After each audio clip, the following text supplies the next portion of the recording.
Samantala, isa pong nakapanginayang na pangyayari nga pong idinulot nitong lindol sa Visayas ang pagkasira po ng maraming mga makasaysayang simbahan. Gaya na lang po ng aking nabanggit, ito pong Basilica Minor del Santo Niño sa Cebu. Nasira ang bahagi ng bell tower at nahulog ang kampana. Wala naman pong nabagsakan pero hindi matatawaran ang tinamong pinsala ng makasaysayang landmark. Sa Cebu Cathedral ay kanserado ang lahat ng misa ngayong araw. Nagkalat ang bato at iba pang debris na natibag mula sa istruktura ng simbahan. Halos ganyan din po ang sinapit ng Church of Our Lady of the Immaculate Conception sa Baclayon, Bohol. Itinuturing itong isang national cultural treasure ng bansa. Nag-iba ang harapang bahagi ng simbahan at ang bell tower. Ito naman po ang kasalukuyang lagay ng simbahan, yung pong nakita natin kanina sa bayan ng Dawis. Gumuhang harapan at likod na bahagi ng simbahan. Sa kuwang ito ni Cooper Robert Michael Poole, kita naman po ang pagkasira ng Church of San Pedro sa bayan ng Lubok. Wasak po ang harapang bahagi ng simbahang itinayo ng mga Jesuits noong pang 17th century. Itinuturing din itong national cultural treasure ng ating bansa. Samantala, alamin po natin pinakabagong balita mula po sa Bohol na ngayon nasa state of calamity na. Naroon po si Ruth Cabal. Ruth?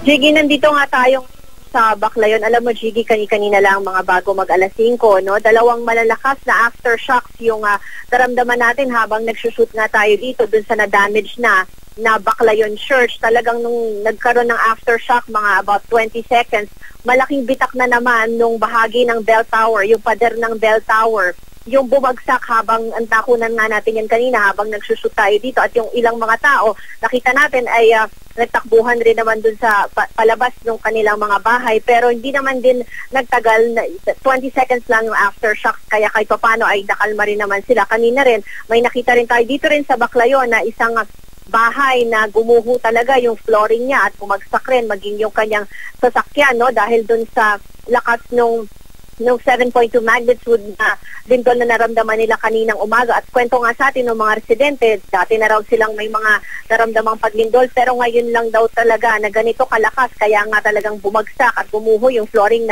ng bahay na yon. Sige, doon sa mismong city proper, galing tayo kanina sa Tagbilaran, konti lang yung napansin natin na damage. May ilang mga gusali na may nasira yung mga pader. May isang eskwelahan doon, yung 4th floor, bumagsak yung gusali at maging yung kanilang airport, no, bubagsak yung kanilang kisame at yung mga bitak-bitak din yung flooring, maging yung tiles sa kanilang mga CR, no, 2 oras din naantala yung operasyon ng kanilang airport pero ngayon ay back to normal na naman. Dito sa paligid din ng Tagbilaran, may nakita tayong mga evacuees. Ito yung mga residente na nakatira sa may malapit sa dagat. Yung iba naman, natakot daw kasi sila na bumalik na muna sa kanilang mga bahay dahil natakot sa tsunami. Yung iba naman natakot na baka mamaya bumagsak rin yung kanilang mga bahay. At ang sabi naman sa atin kanina ni Governor Edgardo Shato ay magkakaroon na raw sila, magtatayo sila ng parang tent city doon sa kanilang sports complex. Meron diyang open field para yung mga ibang residente na ayaw pa rin muna umuwi sa kanilang mga bahay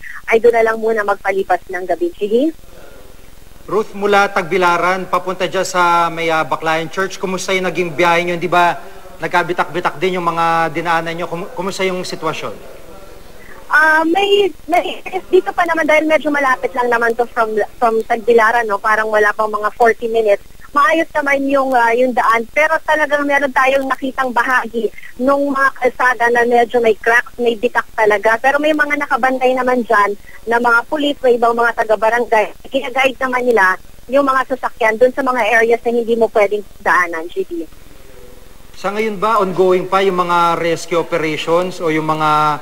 Kasi ang daming nasawi sa Bohol, nasa 60 plus. So, meron bang reports kung may mga natrap pa para i-rescue nila ngayong pakagat ng dilim?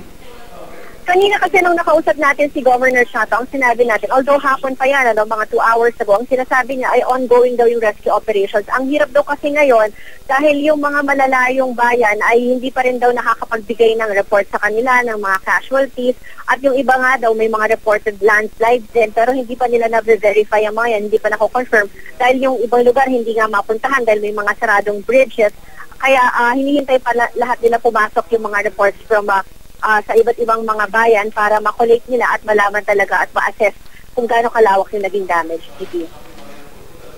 Maraming salamat, Ruth Cabal, at ingat kayo dyan.